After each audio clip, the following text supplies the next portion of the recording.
about it. Tell me all about it. I'm here. I want to know what's on your mind. Ooh, the world needs to hear from you, and I'm so glad to have a conversation to reach the nation. And it's all about you. We'll help each other to discover innovative ways to positively change the world. Let's talk about, let's talk about, yeah. Let's talk about Conversations with Nicole.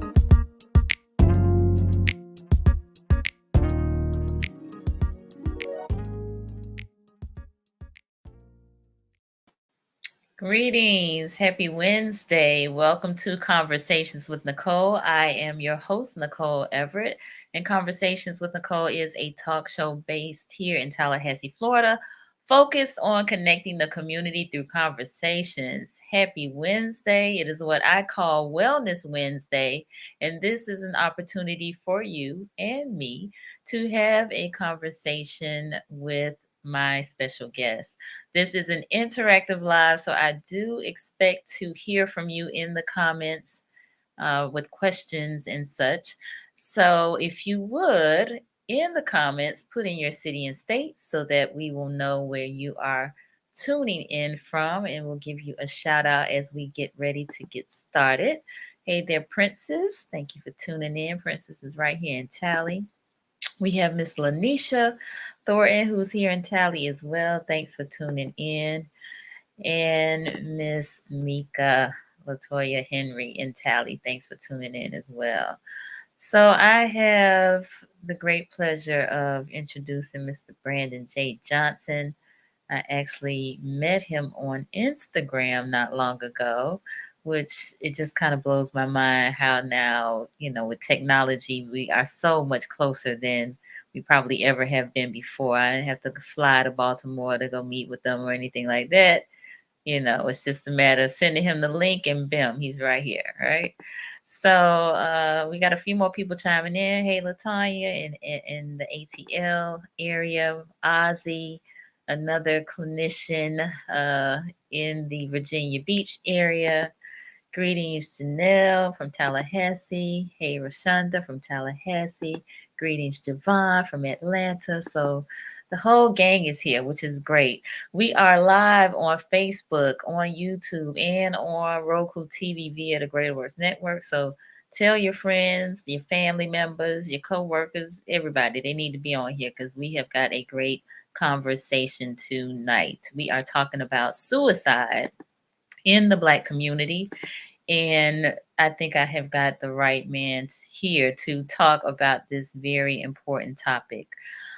In light of all of what has happened over the last probably 2 weeks, we've had some really, public death by suicide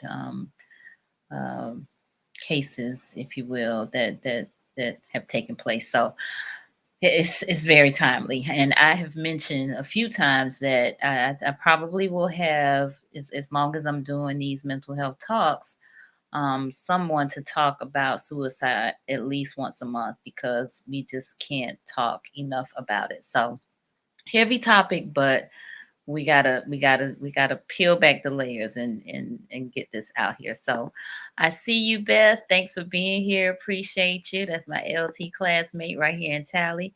Cynthia Rose, yes, thanks for tuning in. My sister friend Susan is in Hampton, Virginia, and Terrell, the chief. Terrell's birthday is tomorrow, so early happy birthday shout out to you, Terrell. All right, so let me introduce Brandon J. Johnson. He is MHS MCHES, and he's going to tell us what those letters mean. He's a tireless advocate for positive mental health and suicide prevention services for youth and adults across the country and within the local community of Baltimore, Maryland.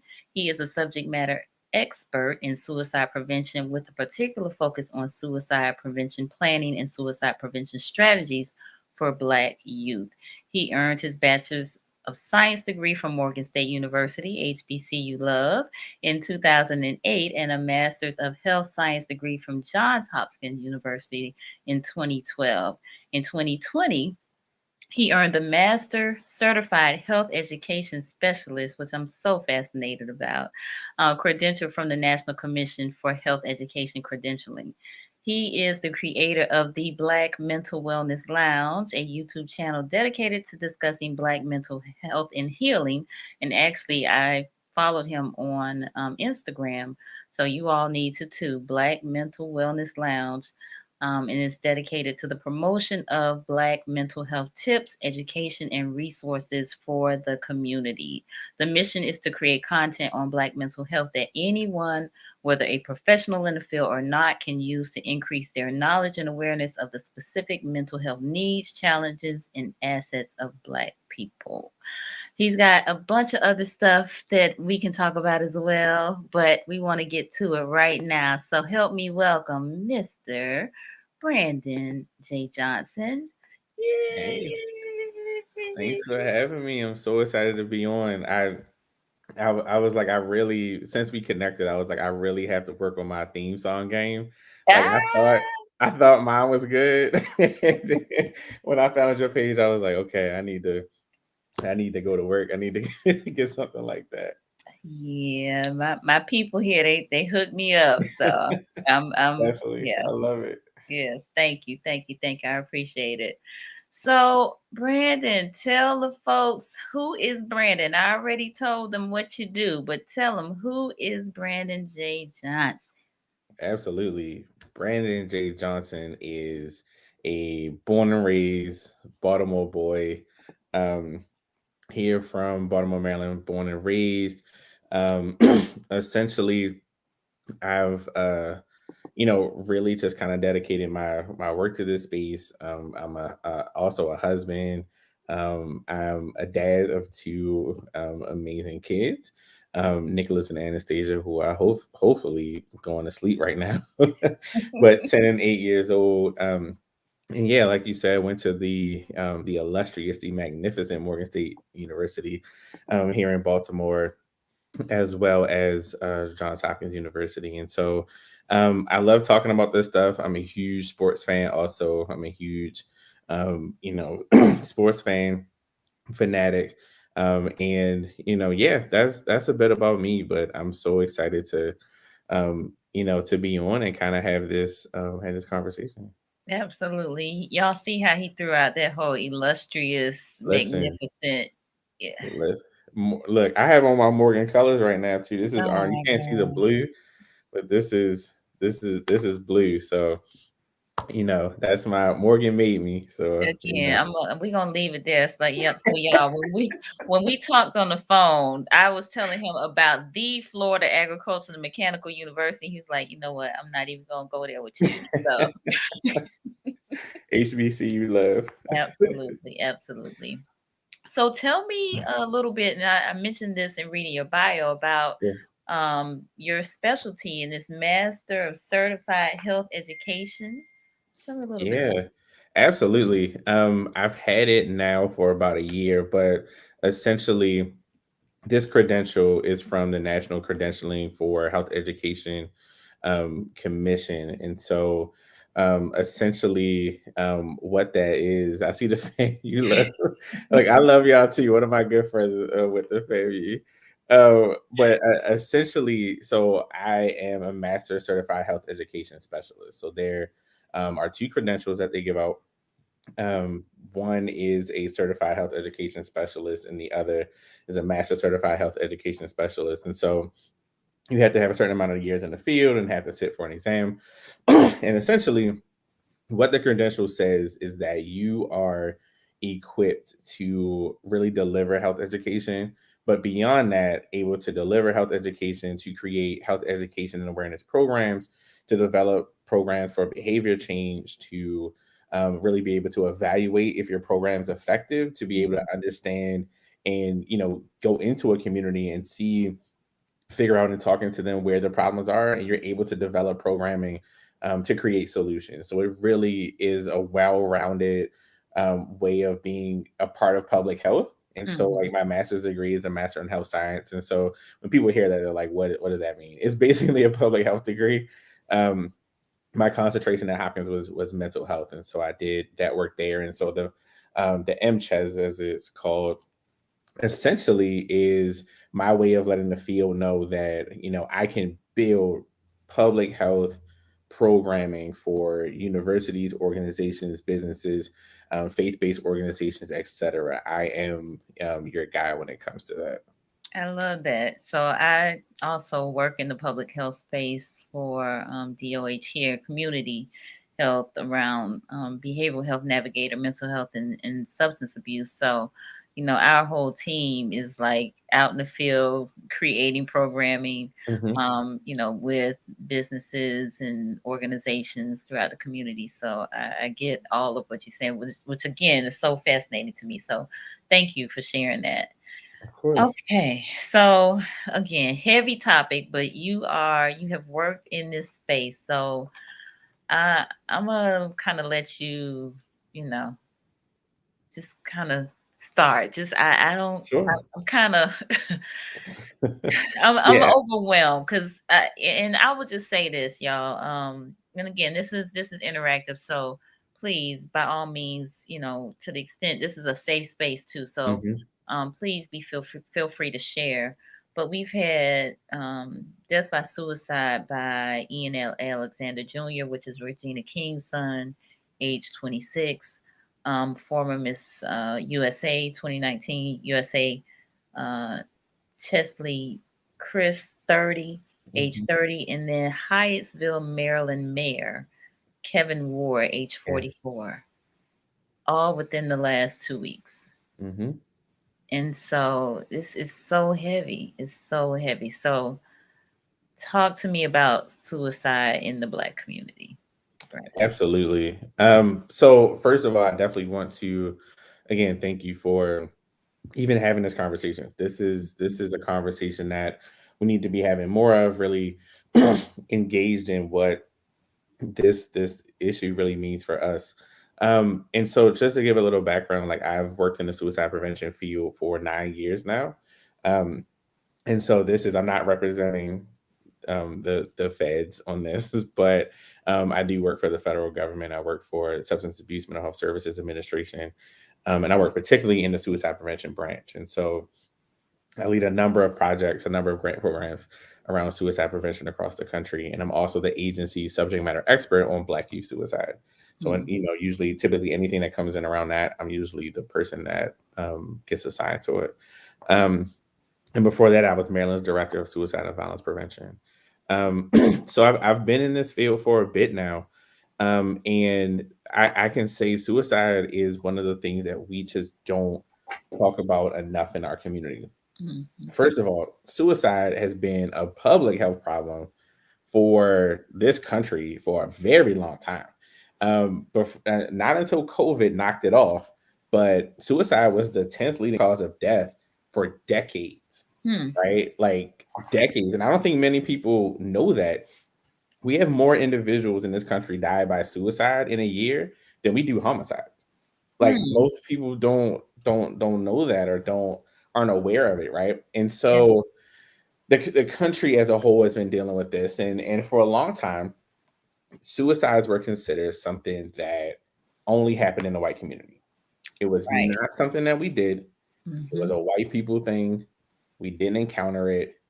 We didn't have it happen.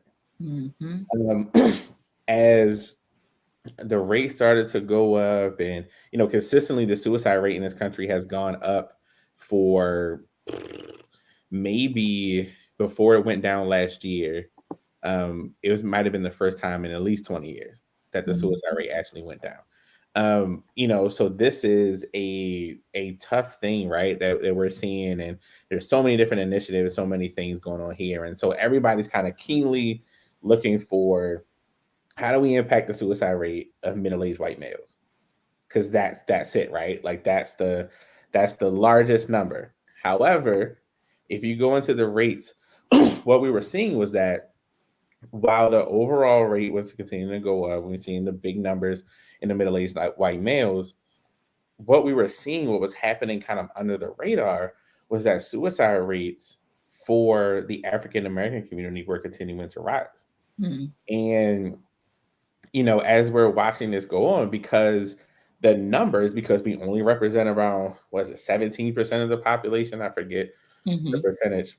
But because our overall numbers are much lower because we don't represent the majority in this country, not everybody, but a large amount of people in the field were like, well, African Americans are doing good because their numbers aren't as high. But if you look at Mm-hmm. the rate, which I tell people, you're in public health, gotta look at Right. the rate, it's going up. And as we're watching this go up, particularly where we see some strong increases as well, is for young kids. Mm-hmm. So we're seeing, looking at the last 14 years, the rates for suicide of young African American children between the ages of 5 and 12 Mm. has doubled in about the past 13 to 14 years. Wow. And 5 when to 12, you said? 5 to 12, and I promise you, Nicole, Ooh. if I wasn't in the position that I was in at Maryland, at the state of Maryland, and wasn't privy to the conversations, wasn't doing outreach with families, that 5, 6, 7 age group Mm-hmm. I would have never been able to comprehend that had I not been in that position. And I can tell you, as someone who's been in that position, it's a real thing. It's Mm-hmm. 100% real, right? Mm-hmm. And so, like, we're seeing that, and then some other folks are looking at this research, and we're seeing that our suicide attempts of our African American adolescents Mm-hmm. are increasing significantly. Right now, from the data that we have, and we get self-report data, right? So we get self-report data. So like these are kids identifying themselves on a Mm-hmm. report, right? Mm-hmm. So like we're asking them like, have you had a suicide attempt? Like, is this something that's happened? And what we've seen is that right now, according to that self-report that's done by the CDC in all 50 states, African American adolescents between the age of 13 and 17 have the highest rates of self-report suicide attempts in this country. Wait, say that again? African American adolescents between the ages of 13 to 17 have the highest rate of suicide attempts in this country of any demographic between the ages of 13 and 17. Whoa.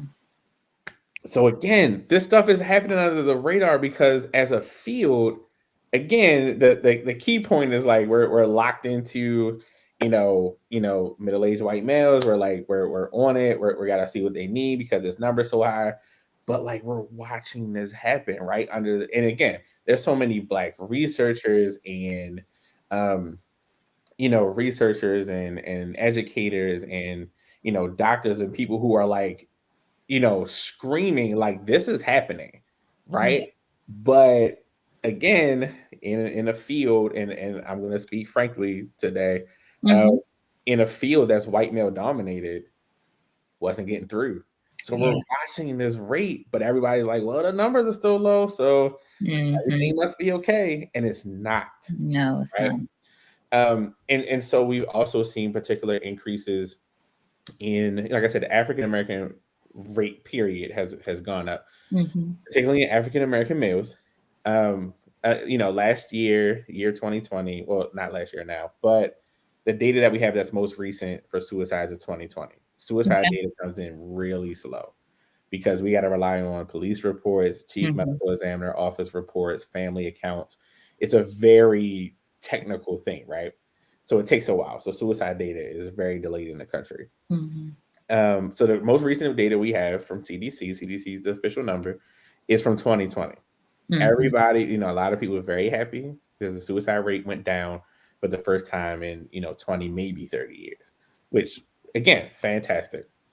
But again, you have to look deeper. You have to look deeper into the data. And when Right. we looked a little deeper, what we saw was that the reason why it went down is because it went down drastically in white America. Mm. In white Americans and Asian Americans, the rate went down, which brought, because again, they have so many, dropped the overall rate down. But when you look a little Mm-hmm. deeper, African American males went up, American Indian Alaska Native went up, Mm-hmm. Hispanic individuals went up. Wow.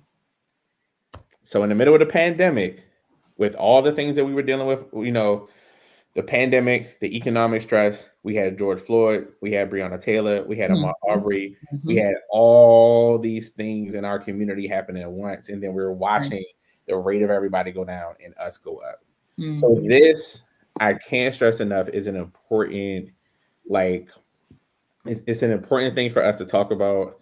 It's a much needed conversation, even beyond the, what's happening in public. There are so many families that are hurting, Yeah. so many families that are impacted by this each and every day. And there are things, I know we'll get into this, but there are things that we can do to help one another kind of through this. And it's important that we, try to do our very best to make sure that each other are okay. Indeed, indeed. So let me pause real quick, and I want to hear from the viewers. So I know many of you are commenting like, "Wow, no way, you can't believe it," but this is a real thing. So far, we've had one person to share that they had a family member that attempted suicide in that age group and now has and had brain damage as a Sorry result to of hear that that. attempt. So, I just want to give a pause right now, and I'm not going to ask you about if you know of someone that has attempted, but just it's heavy. So, I just want us to send some love and light to those who have had family Absolutely. members that um they lost them to death by suicide, um, or attempt to, um, you know, die by suicide. So just want to again send some love and light and positive vibes and energy to those folks right now. Sure.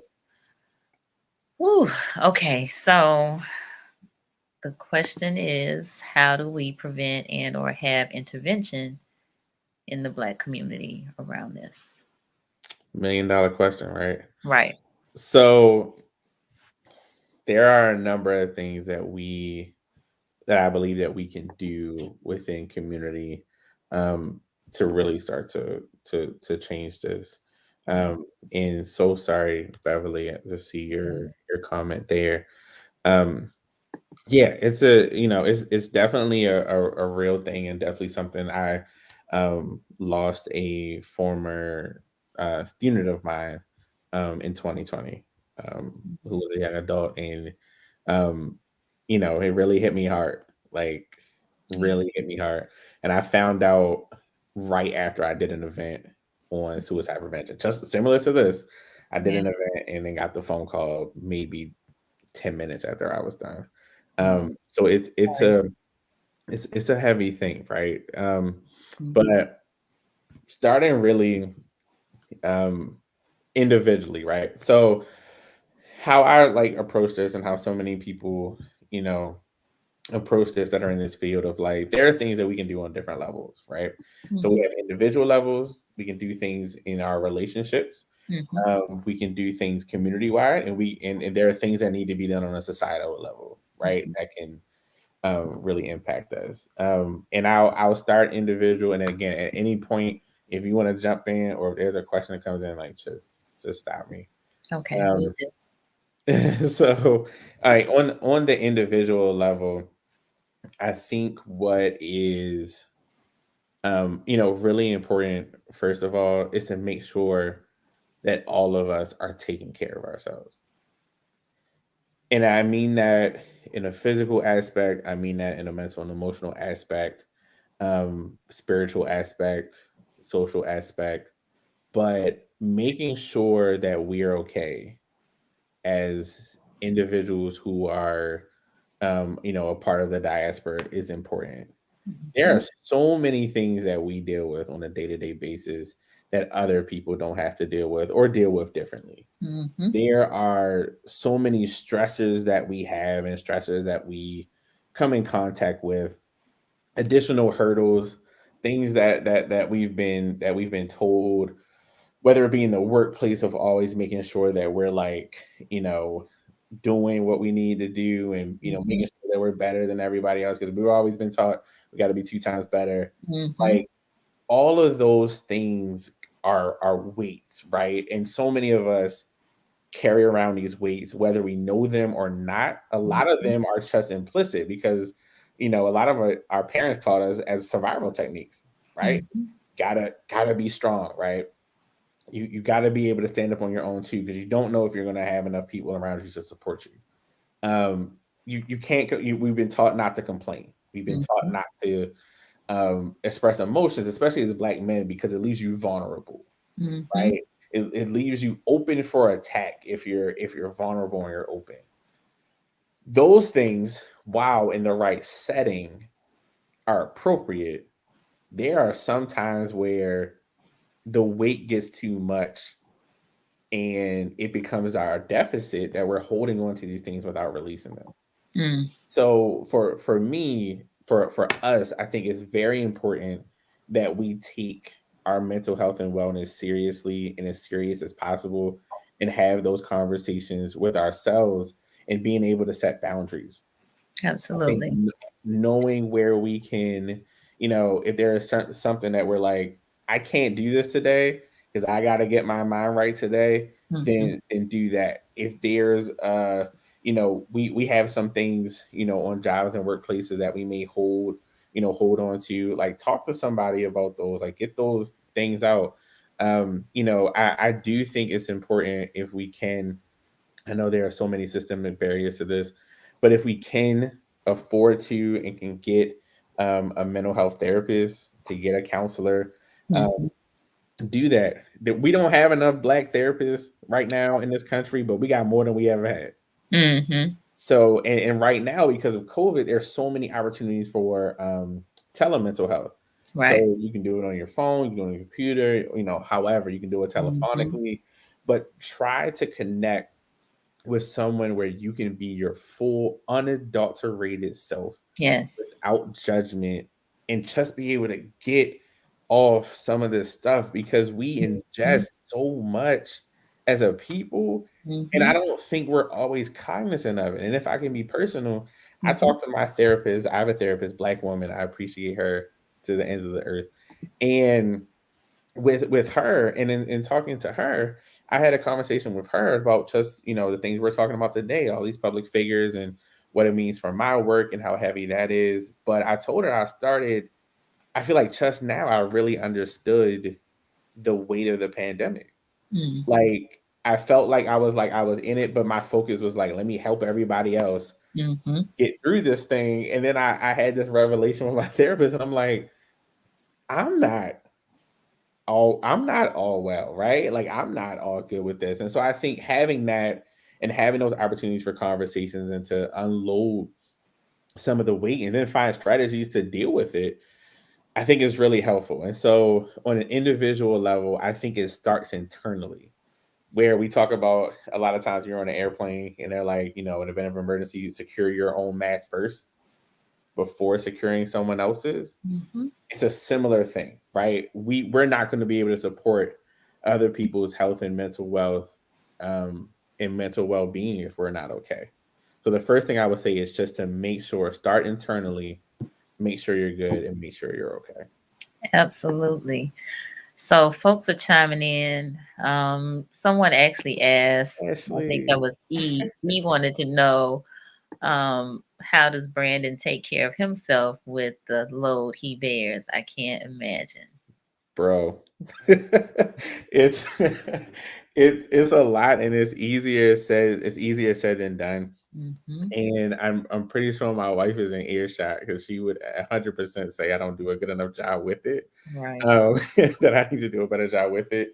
But honestly, it's really just connecting it to my passion, right? Like I Mhm. feel like, spiritually, this is what I was put on earth to do, and I have to like rest in that and reside in it in order to do it. And it's trying to unload. And my wife always talks about, you'll watch the same show over and over again, like what's going to happen, and it's always sitcoms. But I'm like, just knowing that this makes me feel good is what I do, right? And so I Right. think for all of us, it's important to find those things. I tell people, like, put down three things that you know that you can have access to that makes you happy, whether it be music, Mm-hmm. a book, exercising, a show, prayer, meditation, whatever it is. Like if it's something that you have that you can get access to quickly, like Mm-hmm. make sure you're thinking and knowing what those are. And a lot of us are very busy. Build in time for nothing. Build in time where you can do those things, where you can Mm. like put it on your calendar and literally just say busy, right? But that it's your time to do yourself. But for a lot of us, if we don't plan it, we won't do it. So It's just not happening. it's I'm. not happening. And again, I'm fully, again, fully transparent. Mm-hmm. I'm not the best with it, but So it's as you say important. these things to us, you say it to yourself. Is that what you're telling me? Listen, I'm looking at myself in the screen like you gotta work on it. You got to work on it. But You got to. yeah, it's yeah. Listen, bro, I get it. Yeah. I'm telling you. So Terrell shared a personal experience that Mhm. I wanted to um, bring up. He said, "My family experienced suicide in 2016 with the death of my 17-year-old nephew. Everyone perceived him to be a popular, happy teenager, excited to enter his senior year of high school. He left no note nor social media posts. His death has devastated by brother and sister-in-law and their kids. Like typical Black families, no one discusses his death and the trauma it has caused." Mm. Yeah. First and foremost, I'm so sorry for your loss. Yeah, That's you absolutely. know, time. People say time heals all things. I don't know. Some things just are tough and you carry with you. I say Yeah. for the rest of your life. So definitely condolences to your family. Mhm. Um, yeah, this is something that we hear about a lot, and that it's a struggle of, the conversation of not having the conversation really and not engaging in it. I think it's grief is a tough thing. Mhm. Grief impacts people differently. There's no right way to heal. There's no Right. right way to do things. And so, by all means, I'm not saying anything is textbook in this, but um, you know, in doing that, I think just letting people know that they have the support that they need, and that if they're ready to talk about it, or need specific supports, that you're able to do that. I do think that family counseling is a thing, and it is something that benefits um many people as well. Like it's a good thing to do, and just making sure that um especially those that you said were really impacted by it, that they know where the supports are, and that they're able to access them, and to do that, because right now may not be the time, but it could be tomorrow, it could be Mhm. next year. But we want to make sure that we, what I tell parents a lot is to let people know that you're a safe place to land, because people don't always want to talk in that moment, and it seems like you're like, this has got to be painful, like you got to want to talk about it. But Mhm. people handle grief and loss very differently, and so I would just say, like, just say whenever you're ready to talk about it, I'm here. And make sure those who may want to talk about it, that the family is like, nope, we don't talk about that. Make sure they have specific resources that can be helpful. And if they're on the younger side, definitely a resource that I promote is crisis text line. And that number, you just text the word home to 741-741. Kids may not want to talk on the phone Mhm. about it. The National Suicide Prevention Lifeline is a great resource. 1-800-273-8255 is an amazing resource Mhm. as well. And they have some chat and text function also. Mhm. But definitely letting young people know, like, there's a place for you to talk about it. They may not talk verbally, but they'll get on the phone and text. And I'm a texter too. I rather text than get on the phone. So, Yeah, having those resources whenever they're ready, I think is important. But yeah, it's a tough thing. it is. And thank you for sharing, Terrell. We Mhm. appreciate that. Rashonda said discussing how to prevent and or intervene on an individual basis is to have self-care and be involved in positive community, setting boundaries that'll help maintain stability.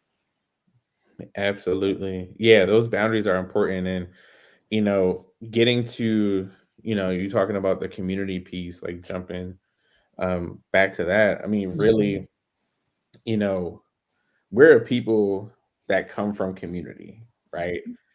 A lot of how we got through things, how we solve things, how we manage things, and all of our history was through community, right? And I don't think that this issue is any different.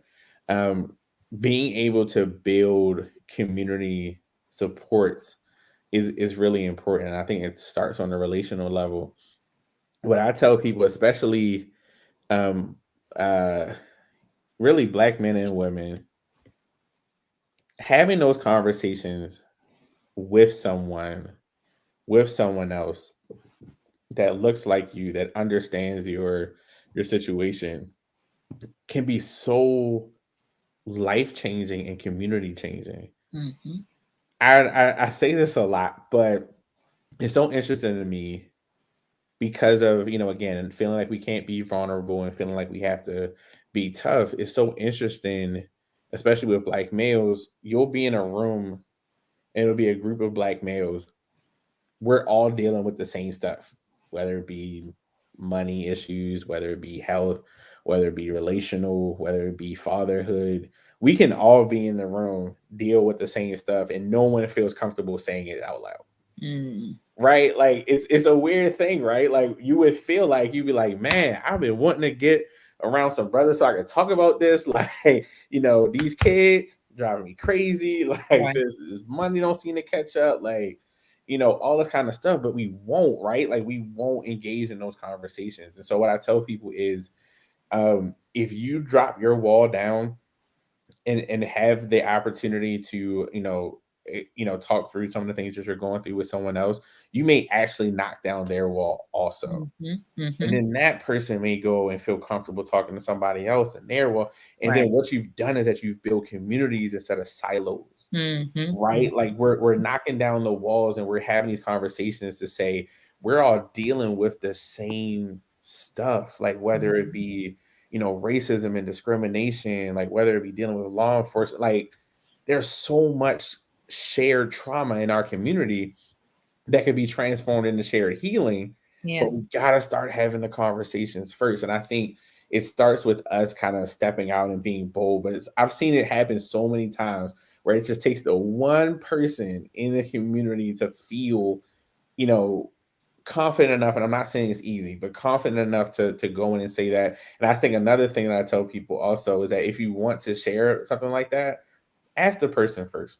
Mhm. You can Mhm. easily just say, "Hey, I want to talk about something that may be a little heavy. Do you have the bandwidth Mhm. today? Yeah. And if you don't have it today, can you let me know when you do?"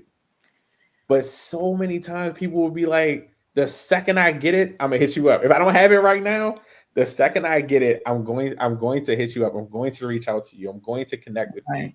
And those things build community and it breaks down the stigma that we all have it together when we know we don't. No one does. I've yet to meet a person that has everything together. And so it's, I think, when with sis that brought that community piece up, Mhm. I think it's so important for us to understand that we can build community and it takes just some of those simple conversations. Like it doesn't even have to, you know, take anyone that's experiencing mental health or have a conversation like, we're having today, Nicole. Like Yeah. there's ways for us to do it. And when we start to do that and just to be open, and another thing is that people always say, like, I don't know what to say. Sometimes you don't need to say anything. Mhm. Sometimes it's just having someone Your there presence. with you The in presence.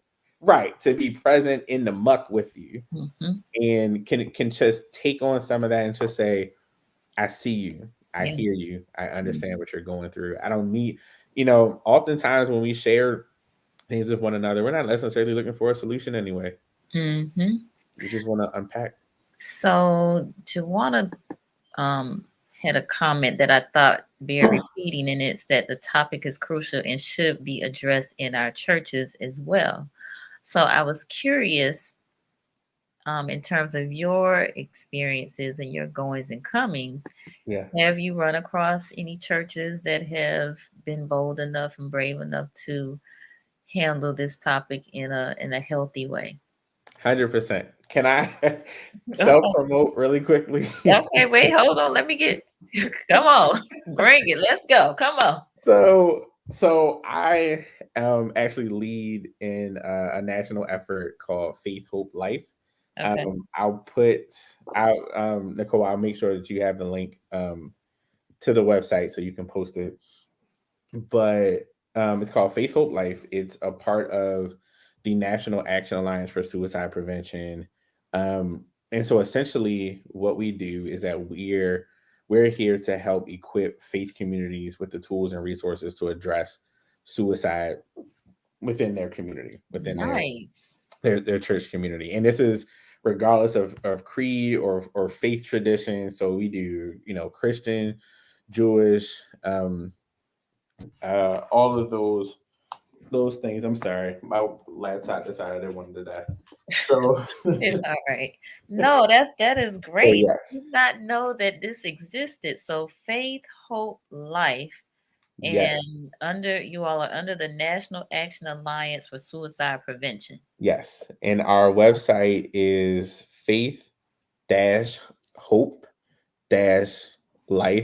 faith-hope-life.org. So if you go to that website, and like there's a scripture about faith, hope, and love. So we just kind of twisted it to life because of the suicide prevention aspect of it.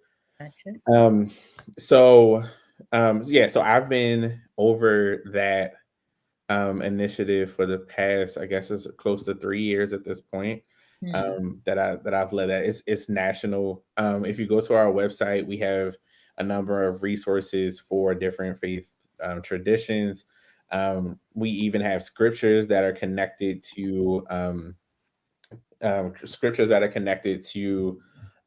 mental health and wellness and even suicide prevention. Hmm. So our goal is really to work with faith leaders to get them equipped to do this work. And we also have we call them competencies, but they're competencies for faith leaders. If you're like, I want to get engaged in suicide prevention, right? Hmm. Like I want to do this. It gives you a starting point of like some things that you can do, some things that you can that you can talk about, all those kind of good things. And so like that's on our website. All of our stuff is free. And we do a national weekend of prayer the Okay. third weekend of May. What we do is that we ask and invite faith communities from across the country to pray for individuals who've been impacted by suicide. Hmm. A lot of people are like, why just pray? There's so much more we can do. What we've learned is that one, the average faith community or place of worship in this country is actually pretty small, Hmm. right? So we don't want to give people things that they can't execute. And regardless of your faith tradition, one thing a faith tradition will do for you is pray, right? And it also breaks down the stigma of having someone in a faith community talking about the topic of suicide. Hmm. And so we've gotten a lot of uptake around the country with this. I've worked personally with a ton of churches, um, and a bunch of African American churches, a bunch of Black churches, in this also. So I can definitely, if anybody, I'll give. Well, Nicole has my email address. I would love to reach out to me. I have some examples. The church that I attend, Morning Star Baptist Church in Woodlawn, Maryland. Here, my pastor and our first lady is actually a licensed clinician. So we have a Christian counseling center as a part of our church, right? So it's connected Whoa. to our church. Yeah, it's really cool. And so she gets it. So we've participated in this. They do a mental health talk. We do about once a month. We do a live Nice. talk. I've been a part of that a few times. And they've done free sessions for the community, free therapy sessions, like literally three Hmm. free Hmm. therapy sessions for the community. So there are definitely examples. There's Pathways for Promise is another one that's organized by a Black church in, oh, I think it's Tennessee. Okay. If their owner sees this, or their CEO, he's gonna fuss at me. Point it They to have, your head, not your heart. right. They've done that work. But yeah, I would love to connect with people about this. Oh, and we're releasing um a youth ministries toolkit. We're Okay. hoping in the next quarter. This thing has been tough to get done during the pandemic, but Nice. a toolkit for faith communities and faith leaders to be able to engage with young people, like what to do if a young Mhm, person comes to you with suicidal thoughts. If you're noticing a young person that may be having some mhm. suicidal thoughts, like how do you manage those conversations? Where do you get resources? How do you come up with programming that addresses mental health and suicide Right. prevention? And then some case examples of some places across the country that's done it. So, hoping that comes out soon. I mean, hopefully it's just the next couple of months away, but yeah. So there's definitely some resources there. Definitely have to keep us posted on that. I will. So Will. I want to bring some attention to Cynthia Rose's comment. She said, my parents never talked about grief, loss, trauma, which I first experienced as a child. I learned to talk to myself, journal writing, and create my own coping mechanisms, music, art, writing, until I discovered therapy as an adult. I'm a 3 time suicide attempt survivor, and most people would never know Hmm. because I was always the problem solver and cheery one. We have to do more than just say, pray about it. Check on your loved ones if they seem too quiet.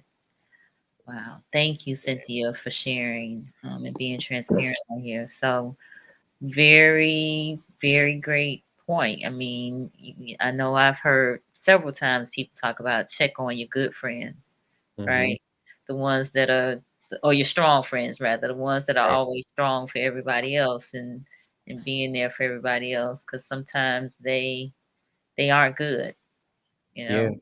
know. Absolutely. Yeah. It's always good to check in people when we think about them. I try to tell people too. I don't think it's coincidence sometimes when certain people cross our minds. And so like if we can just think just to say hi or just to send a quick text, like those things can matter. And even in the case of Miss America, the former Miss America, It's your um thing. yeah, Miss USA, sorry, who died by suicide.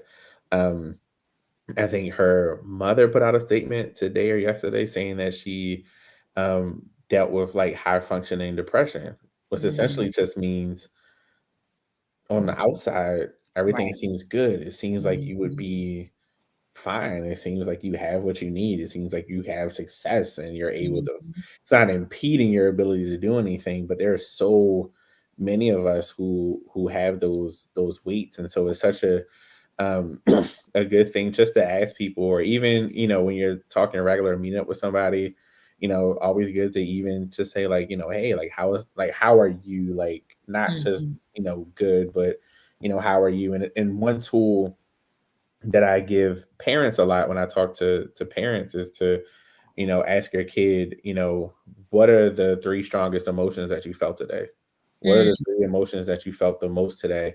Because it avoids the opportunity to say, "How are you?" And kids, they're gonna be like, "I'm fine, good." mhm. Like my mom, I always tell people my mom used to get so mad at me. She would be like, what you doing in school today? And I'm like, nothing. And she was like, I know you didn't do nothing Right. in school all day, right? But it's the same thing even with adults, like even with us, like, you know, giving people open-ended questions that they can respond to, Mhm. and not just are you good, but you know how have you been, or how the last couple of days been, or Yeah. are there any like emotions that you usually don't feel that you felt Mhm. in since I last talked to you, or something like that. And then one of my friends gave me that tool, and because they did it with me and they asked me that, and immediately like I was like I had to think about it. I had to check in, and it made me check in with myself, and made me understand also that I'm not checking in with myself enough. Mhm. So giving people those things I think is important, because any of us at any point in time could be struggling. So I want to. I think that's an awesome point. I want to challenge the viewers. How many of you are willing to check in deeper than just how you doing or how was your day? Yeah, I think that question around and Pastor Otis just said it. It's in the questioning. What are the Mhm. three strongest emotions you felt today? I mean, people really have to think about that. So give me a church finger or a thumbs up or something if you all are willing to go a little deeper. Ask the question, not just how you doing, but dig a little deeper and find out like what's going on. And this is a really good example of doing it. The three strongest emotions you felt today. I am. So I just needed a way to say it. So thank you for providing that, Brandon. Thank you, thank you, thank you. Absolutely. So my sister is on the live, and she is a teacher in South Florida. And so she wants to know, is there something like that for schools, meaning the toolkit that you mentioned, or some of the techniques that the Faith Hope Life provides. And then Lynette Johnson, who's also in South Florida, also wants to know, is it available for parents as well? Yeah, so I want to so the school piece, yes. Mhm. So in again taking off the Black mental wellness lounge hat and put on the Got all federal these hat, hats, all these hats. all that. So the federal hat, um there is a website, sprc.org. Yeah, SPR. I should know that. SPR. Brandon, Hope I'm my gonna job isn't get your listening. cheat sheet together, sir. Like literally, like I oversee this, but the SPRC.org, it's the Suicide Prevention Resource Center. It's funded by the agency that I work for, and our agency is under the U.S. Department of Health and Human Services. If you go to sprc.org, they have an amazing and super large resource library. Okay. The things in the resource library are free because they're federally funded. Okay. Um, there is one in particular, if you go, and even if you're not a high school teacher, is still going to have a lot of useful information. But we have a resource there called the High School Toolkit, for suicide prevention. So just type in High School Toolkit, you'll see it. A ton of resources, how to handle if a student dies by suicide, how what things should be in place if you want to screen students, what support should be available for if there's a mental health professional in your school, what are some training resources that you could go into, all this kind of stuff. Mhm. Is right there in the High School Toolkit. We just redid it. It's not out yet, so we did it. So when you see the date, it's going to look old, but we updated it. It's just not. It just hasn't gone through the federal clearance yet. But Okay. once it does, I'll definitely check back in with Nicole and just for you all to let your viewers know that it's out and available. But again, it's 100% free. You can download it straight from the Mhm. website. But that's a really good resource there as well.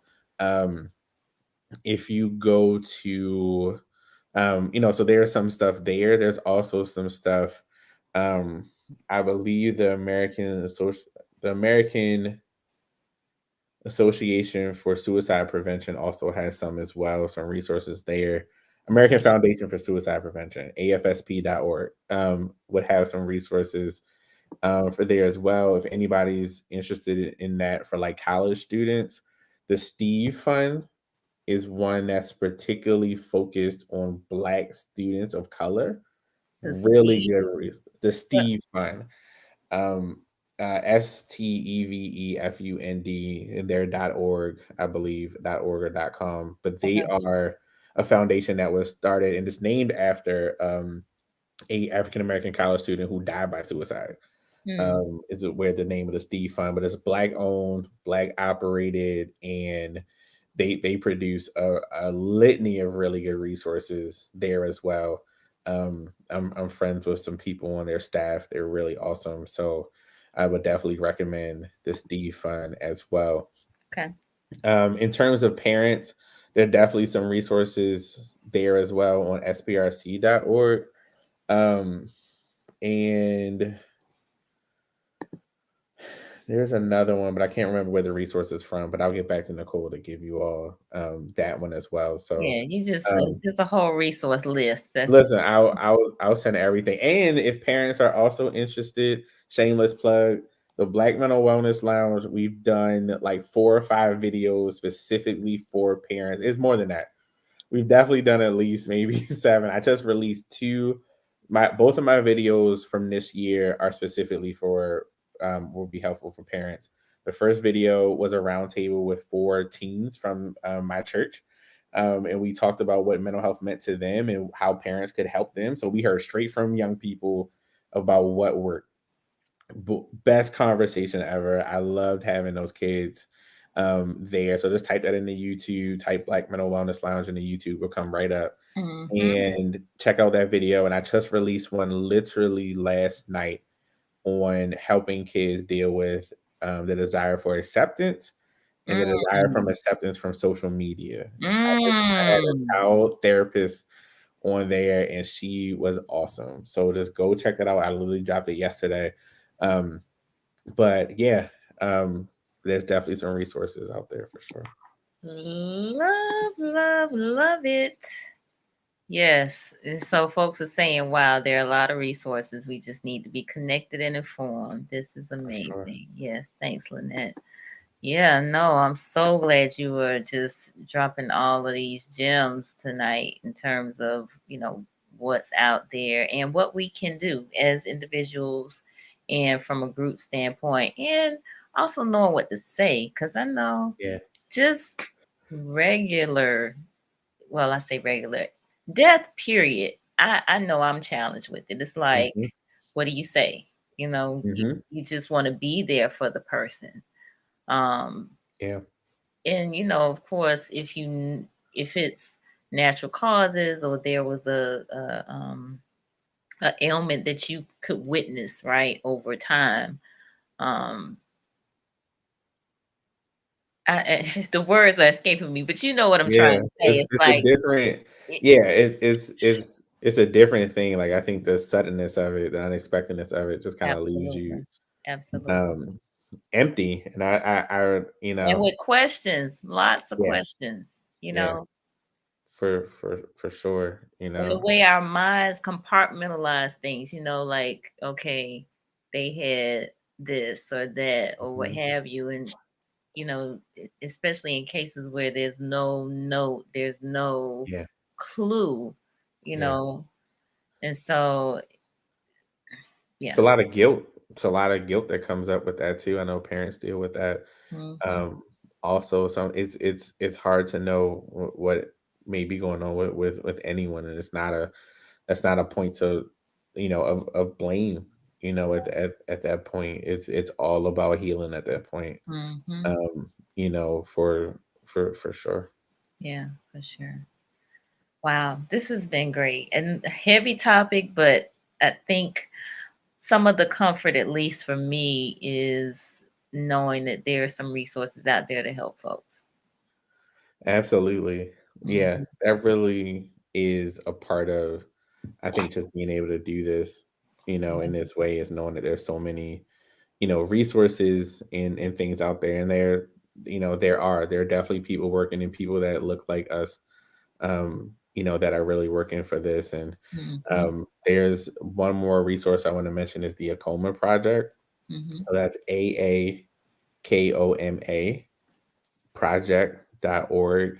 And Wait, found rewind it one more time. AAKOMA. Project. Yep. .com. .org. Their org. Okay. And they do a lot of work and they also do suicide prevention trainings for people as well, especially for kids and particularly for African American kids. And so there's definitely hope, and I think that the more we have conversations like this, the better we'll be. And so definitely, I mean, Nicole, this is an amazing platform that you have to do this, and the engagement and the people like who are here to learn about this, like it's so encouraging, right? Like it's so, I really do think we'll be able to make some impact. Absolutely. Well, that is the hope. That is the prayer. I want folks to get the help that they need, get their checkup from the neck up is one of the things that I say. And, while you are not a clinician, you are a mental health advocate. And in that, have a wealth of knowledge. And I'm so grateful that you shared it with me tonight, shared it with us tonight. And so you connecting with the Florida folks, Yeah. because a lot of my people are here in Tallahassee and in South Florida, but also in Georgia and Virginia and, some other places as well. So I think this has definitely been beneficial. I know it's been beneficial to me. And so I'm truly, truly grateful. Truly, truly grateful. Thank you for having me. Yeah, This has been awesome. absolutely. So how can folks connect with you? Absolutely. Black Mental Wellness Lounge. Go to Twitter, Black Mental Wellness Lounge. Please subscribe and get all of our updates. We're up to 41 videos, I think. Wow. Close, something like that. On the page. So there's something for everybody there. So definitely check that out. If you want to connect on Instagram, I'm Black Mental Wellness Lounge. On Facebook, I'm the Black Mental Wellness Lounge. On Twitter, I am BRANJ Johnson, the number one. On Twitter, but I would love to connect. And my email address is Brandon dot Johnson 86 at gmail.com. If there's anything I can do, or a resource that you can't find, like, just let me know. This is really something that I am passionate about, and I would love to be of help to anyone. Absolutely. Well, by the comments, listen, everybody is just really appreciative. So, people even talking about watching the replay. So, yes, you all need to share this video far and wide.